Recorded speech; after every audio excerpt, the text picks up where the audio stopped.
بعض دل ایسے کر دے کہ اس کی طرف کھنچنے لگ جائے، لیکن ایسی مقدس سرزمین جب وہاں اللہ کی بندگی مشکلیں ہونے لگی اور اللہ کی فرما برداری کے لیے رکاوٹیں کھڑی ہو گئیں،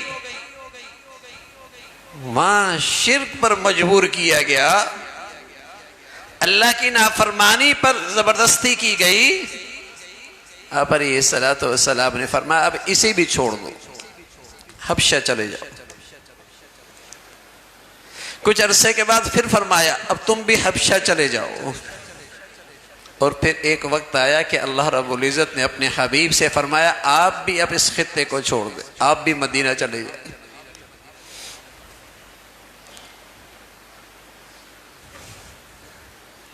اب دیکھیے مکہ جیسی سرزمین سے کہا جا رہا ہے آپ اسے خیر بات کہہ دیں، اللہ تعالیٰ کی بندگی مشکل ہو رہی ہے۔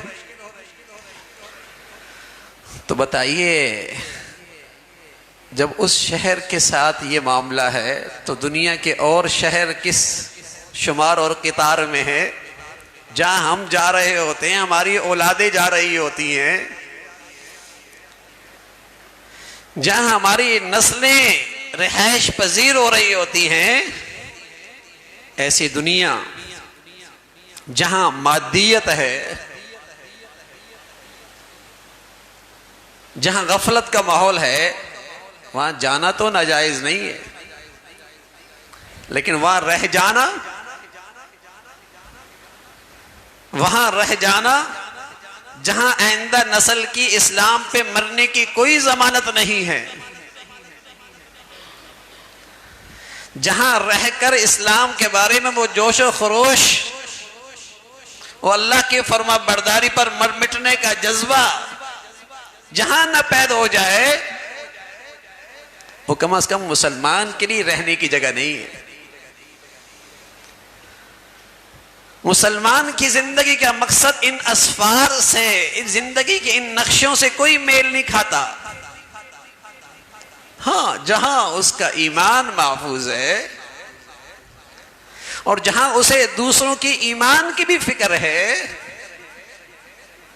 جہاں اس کی آئندہ نسل کی دینی تعلیم اور تربیت کا ماحول بھی میسر ہے، وہاں اس کا رہنا مبارک، قابل تعریف، بلکہ بہت بڑی عبادت اور بہت بڑا مجاہدہ اور جہاد۔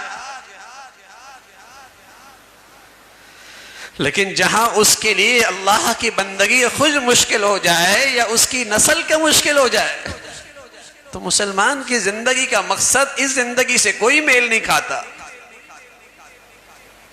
لیکن یہ شعور ہی نہیں ہے، یہ شعور ہی ختم ہوتا چلا جا رہا ہے،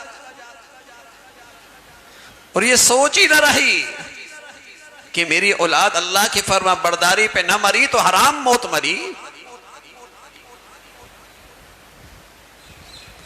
اور دینی تعلیم اور تربیت کے بغیر میرے بچے کی زندگی بھی موت کی طرح ہے۔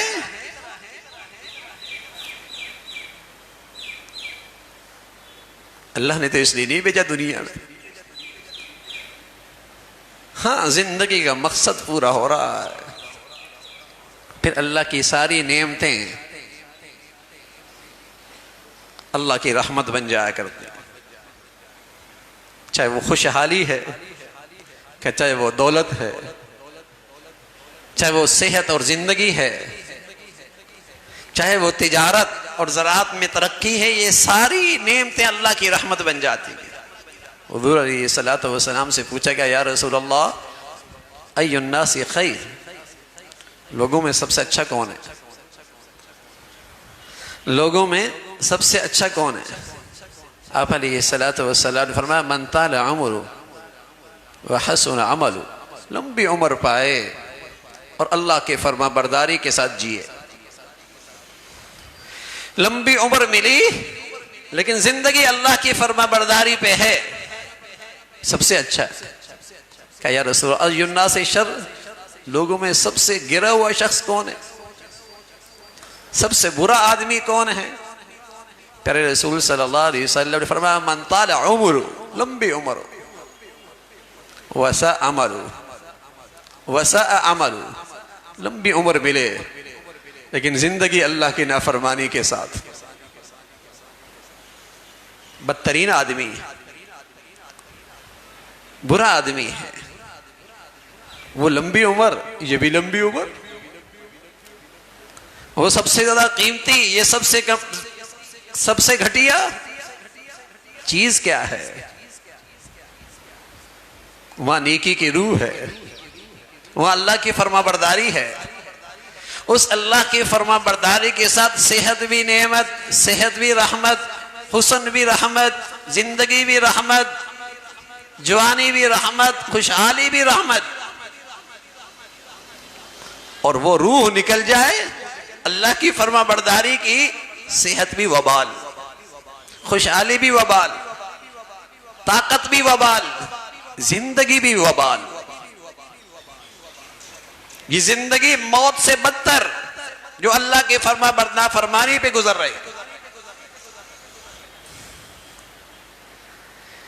تو زندگی کا مقصد ایک ہے ذرائع، ایک ہے وسائل، ایک ہے ضروریات۔ میرے بچے کا کام ہے آج امتحان گاہ میں جا کے پیپر دینا، ٹھیک ہے، اس کے لیے کچھ ضروریات بھی ہیں، سواری چاہیے، قلم چاہیے، ڈیسک چاہیے، پنکھا چاہیے، نشست چاہیے، پانی چاہیے، لیکن مقصد کیا ہے؟ پیپر میں اچھے نمبر لے، اچھا امتحان ہو۔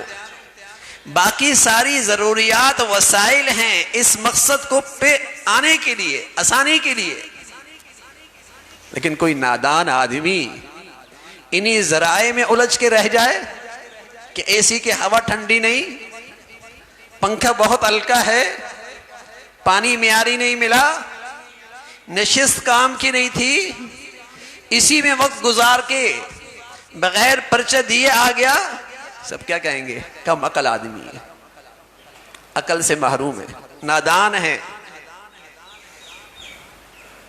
بڑا ہی کم عقل آدمی ہے۔ اور اگر امتحان حال میں پرچہ اچھا ہو جائے، مقصد پورا ہو گئے، یہ ساری نعمتیں رحمت، خوب فائدہ اٹھایا، بہت اچھی بات ہے،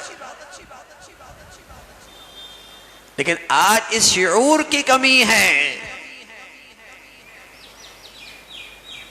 کہ اصل زندگی کا مقصد اللہ تعالیٰ کی بندگی، اگر وہ بندگی نہیں، یہ زندگی سراسر شرمندگی ہے، ذلت اور رسوائی ہے، ناکامی اور ہلاکت ہے۔ مت دیکھیے دنیا میں اسٹیٹس، مت دیکھیے ایسے لوگوں کو جو اللہ کی بندگی سے محروم ہیں، اگر انہیں دیکھنا ہے تو قرآن کے آئینے میں دیکھیے، اگر انہیں دیکھنا ہے تو اپنی نبی کے احادیث اور ارشادات کی روشنی میں دیکھیے، جنہیں اللہ کا کلام تو کہتا ہے یہ انسانیت کے دائرے سے بھی نیچے ہیں، انسان تو دور کی بات ہے، مسلمان تو دور کی بات ہے، انسانیت کے دائرے سے بھی گرے ہوئے ہیں، قابل رشک نہیں ہیں، خوش نصیبی، سعادت مندی، قابل رشک، جس کی زندگی میں اللہ کی فرما برداری، وہ خوش نصیب آدمی۔ تو میرے عزیزو، اس شعور کو سامنے رکھیے جو ہمیں اسلام دیتا ہے، جو اللہ کا پیغام ہے، اس شعور کو تازگی کے ساتھ اپنی زندگی کے فیصلے رکھیے، ورنہ زندگی کے فیصلے بڑے غلط نہیں دیکھتے۔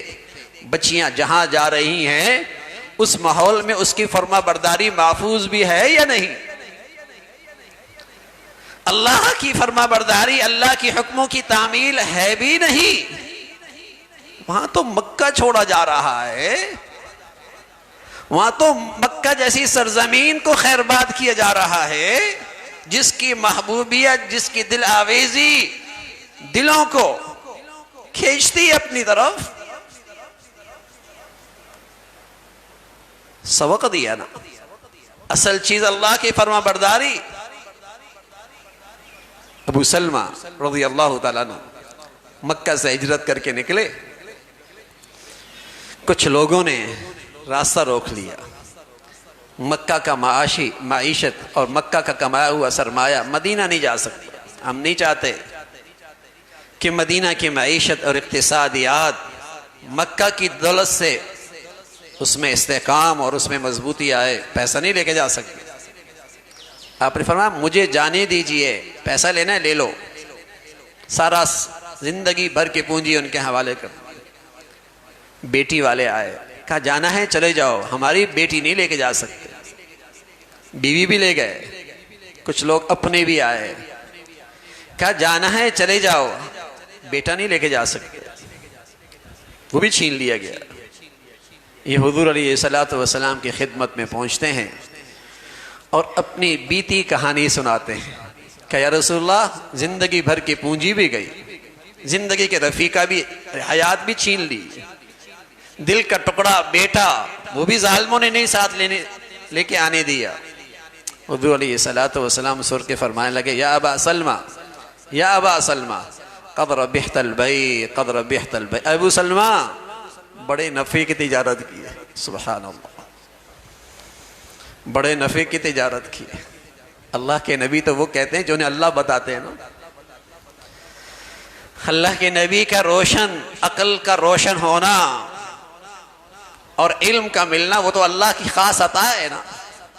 آپ تسلی دے رہے قد ربحت البیع، قد ربحت البیع یا ابا سلمہ. گھاٹے کا سودا تھوڑی ہے. مقصد پا لیا، کچھ وسائل چلے گئے، کچھ ذرائع چھن گئے، کچھ ضروریات پوری نہیں ہوئی، مقصد تو مل گیا. اللہ کی فرما برداری لے کے آئے ہو اور اللہ کی فرما برداری پانے کے لیے، آگے بڑھنے کے لیے ماحول لے کے آئے ہو، سب کچھ پا لیا. گھاٹے کا سودا نہیں ہے. اللہ یہ شعور نصیب فرما دے. اسلام کے اللہ تعالی ہمیں ہماری اولادوں کو یہ شعور دے دے. پھر مقصد زندگی کی خاطر ہر مفاد، ہر نفع قربان کرنا آسان ہو جائے. پھر مقصد کی خاطر سب کچھ قربان کرنا آسان ہے.